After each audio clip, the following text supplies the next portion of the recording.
Hello বন্ধুরা,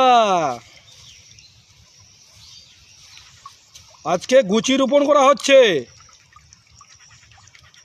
লজ্জার কোনো বিষয় নাই, যে কোনো কাজের কাজ হোক করতে হবে ভাই।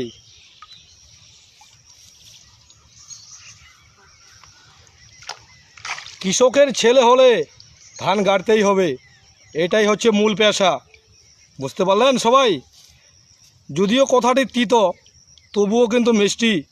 যদি সত্যিকারেরও কৃষকের ছেলে হয়, ধান গাড়াটা হচ্ছে ওর পেশা। আর কাজে কোনো লাজ নাই ভাই, সে যে কোনো কাজ হোক, কাজ কাজেই। ঠিক আছে, সবাই ভালো থাকবেন।